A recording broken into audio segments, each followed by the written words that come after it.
Today we will start a new unit, changing tradition, in which we will cover two chapters. First, the three orders, and second, the changing cultural traditions. So let's start the chapter, the three orders. So here's the three orders are the three social categories. One is the Christian priest, another is the land owning the nobles, and third, the peasants. So what we will see, there was, you can see here the changing relationship here between these three groups. It was an important factor in shaping the European history for several centuries. So in this chapter we shall learn about the socio-economic and political changes that took place in Western Europe in the year 9th and between 9th and 16th century. So you can see the map here, very important, the German state. So what we saw after the fall of the Roman Empire in the previous chapters, that many groups of the German people from the eastern and the central Europe, they occupied the regions of Italy, Spain and France. So in the absence of any political power, these regions were continuously indulged in war, and to gather resources to protect one land, it became very important. So social organization here, it was centered on the control of the land. So its features were derived from both imperial Roman tradition and German customs. So we read about Roman Empire, where we saw that Constantine made Christianity the official religion. Okay. So after the collapse of the Roman Empire, you can see Christianity, it survived and it gradually spread to the central and northern Europe. So the church, it became a major landholder and a political power in Europe. So now we talk about the sources and the evidences. So over the last 100 years, the European historians, they have done detailed work on the histories of many regions, even of individual village. So this was possible as far as the detailed study is concerned. You can see there is a lot of material in the form of the documents, the detail of the land ownership they were having, the prices, and the legal cases. You can take an example from the churches also. They kept the record of the birth, the marriages, the death, which have made it possible to understand the structures of the families and the population. So here comes a very important sources, and that we get from the inscriptions of churches also. The second source you can see here. The inscription in churches, it also gave information about the trader association, and songs and stories give a sense of festival and community activities. So all these evidences, it can be used by the historian to know about the economic and social life and to understand the long term changes over a long period. As you can see, if we talk about the changes, long term changes for over a long period, we can say is increase in population. And then if we talk about the short period, like the peasant revolt. So we talk about the changes for a long period or for a short period. So here comes that one of the earliest scholar who worked on feudalism in France was Marc Bloch.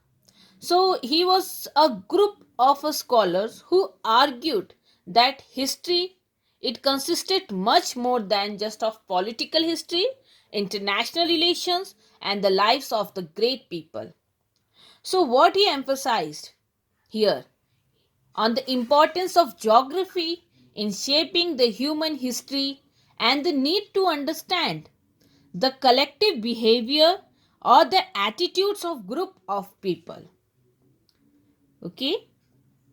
So when we talk about this block feudal society, it is about European, particularly the French society between the year 900 and 1300 AD.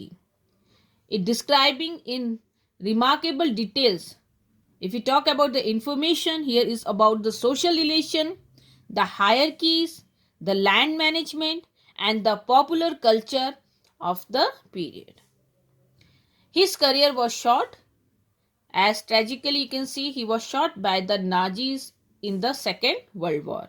Now we talk about feudalism, an introduction to feudalism.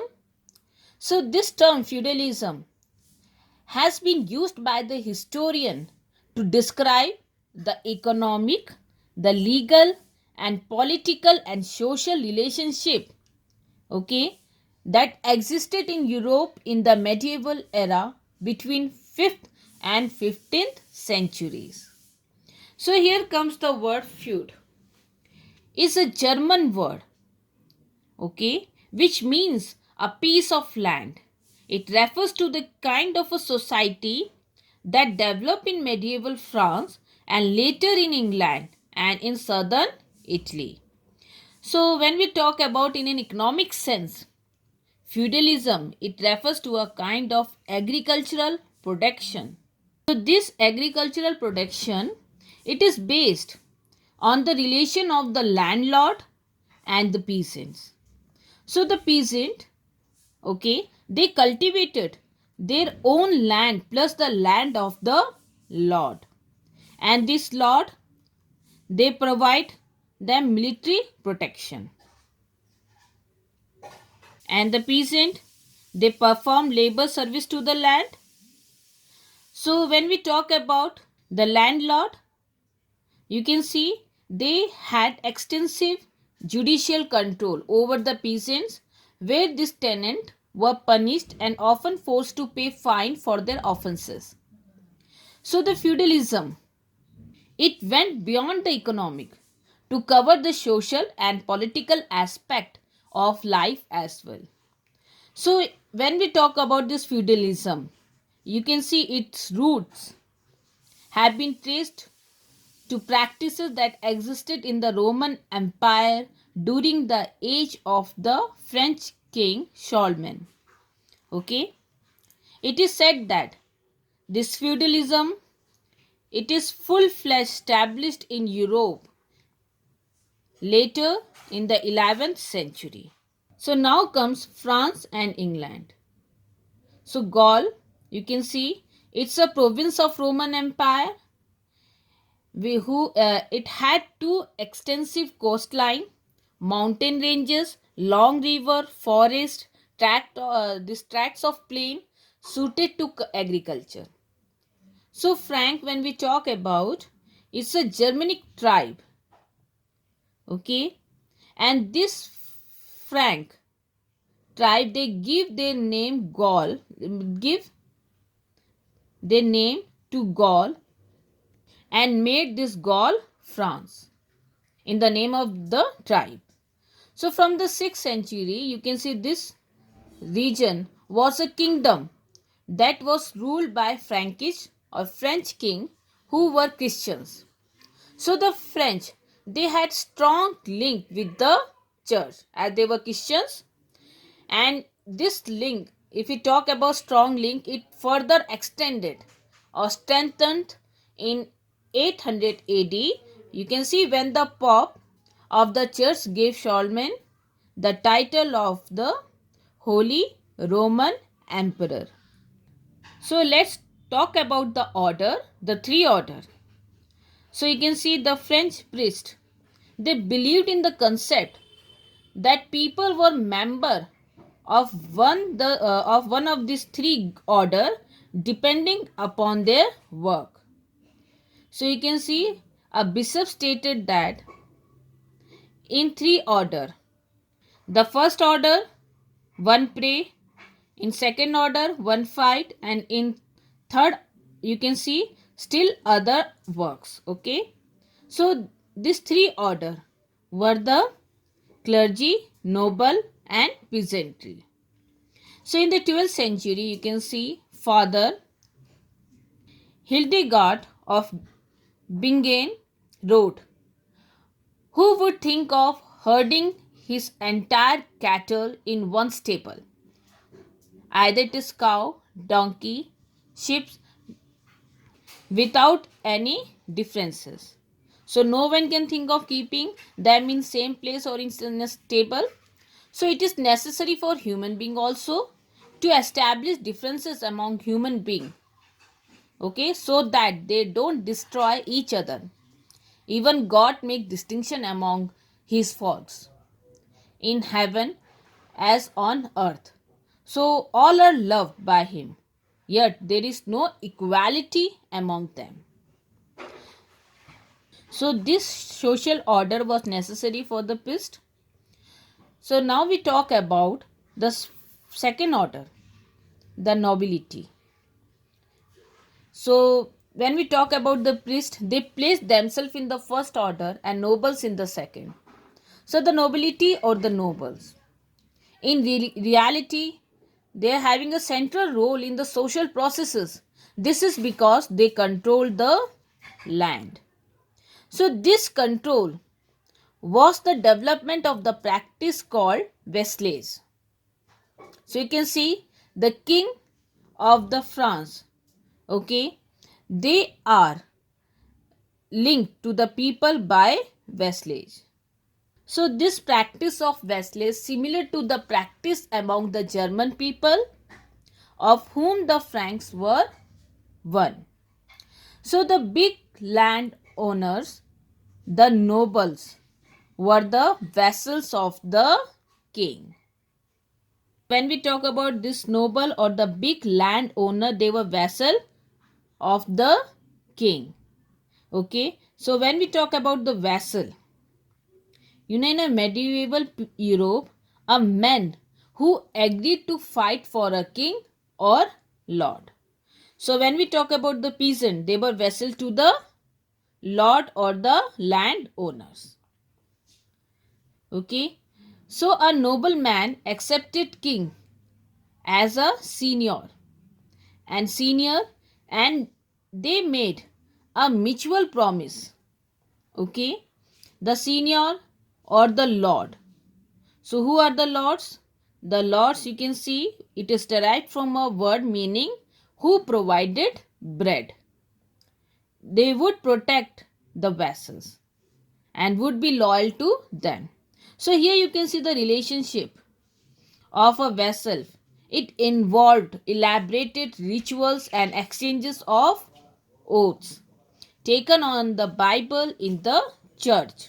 So at this ceremony, the vassals, they received a written charter or the document or the staff, you can see wooden stick or rod, or as a symbol of the land or earth that was being given to him by his master.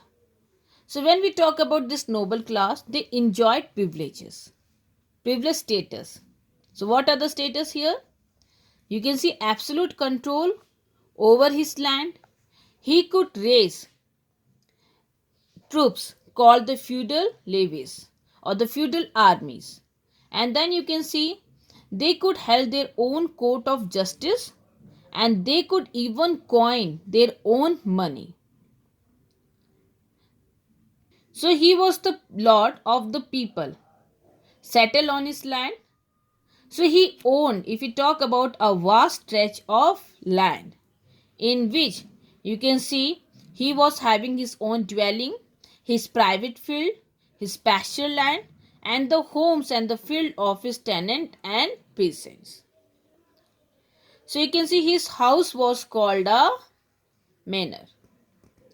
So their private land, okay, it was cultivated by the peasants, and these peasants were expected to act as a soldier in a battle when required, in addition to working on their farms. Now come to the manorial estates. So you can see a landlord has his own manor house.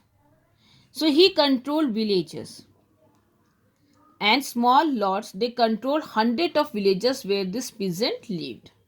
So a small manorial estates could contain a dozen families, and you can see there is a large estate also. It might include 50 or 60. So almost everything needed for daily life was found on the manorial estates. Okay, you can see grain was grown in the field, blacksmith, carpenter, okay, and maintained the lord's implements and repaired his weapon. You can see while stone masons looked after his building, the women spun and wove fabrics, and children they worked in the lord wine presses. Okay, so the estate had extensive woodland and forest where this lord hunted. So they contain pastures where his cattle and his horse grazed. There was a church, and you can see a castle for defense. So castles, these were the large building with high walls and towers that were built to defend people against attack. So from the 13th century, some castles were made bigger for use as a residence for the knight family. In fact, you can see in England, the castle was practically unknown before the Norman conquest on this place, and developed it as a center. When they conquest this place, they developed it as a center of political administration and military power under the feudal system. So the manors, they could not be self-sufficient because you can see the salt, the millstones, and the metal had to be obtained from outside sources. So these lords who wanted a luxurious lifestyle and were keen to buy rich furnishing, or you can see musical instruments and ornaments, they were not locally produced. They had to get these from other places. So now come the knights. So you can see from the 9th century, there were frequent localized war in Europe. So you can see the peasants who were the members of the lowly social class that worked very hard on the land. Okay, these peasants, they were not sufficient to work as a soldier. So they need good cavalries. So this lead to the growing importance of a new section of people, the knight. These knights, they were linked with the lord, just as the peasant linked with the lord. Okay, and the lord gave the knight a piece of land that we call fief and promised to protect it. So even the fief could be inherited from father to son. And you can see the land could be extended to anything between 1000 and 2000 acres or more. Okay, it including a house for the knight, a church, and other establishment to house and his dependent. Beside it, a water mill and a wine presses, in which you can see grapes are trodden, a machine for pressing them to extract the juice for making wine. So, as in the feudal manner, the land of the fief was cultivated by the peasant. Here also the land was cultivated by the peasant, and in exchange the knight, okay, they paid a regular fee and promised to fight for him in war or to protect them. So to keep up the skill, knights spent each day fencing and practicing the techniques and tactics with dummies. Here dummies are the models or the replica of human. So a knight might serve more than one lord, okay, but his foremost loyalty was to his own lord. So in France, you can see from the 12th century, minstrels were the singers and the musicians. They traveled from manor to manor, singing the songs, okay, which told stories, partially historical, and you can see invented, or you can see it's imaginative, about the brave king and the knight. So in an age when not too many people they could read, and you can see manuscripts were also few, so these traveling poets were very popular. And you can see many manors, they had a narrow balconies above the large hall where the people of the manors they gathered for meal. So this was the minstrel gallery from where these singers they entertained nobles while they were having their meals. So students, we saw a new social order in France and in Europe.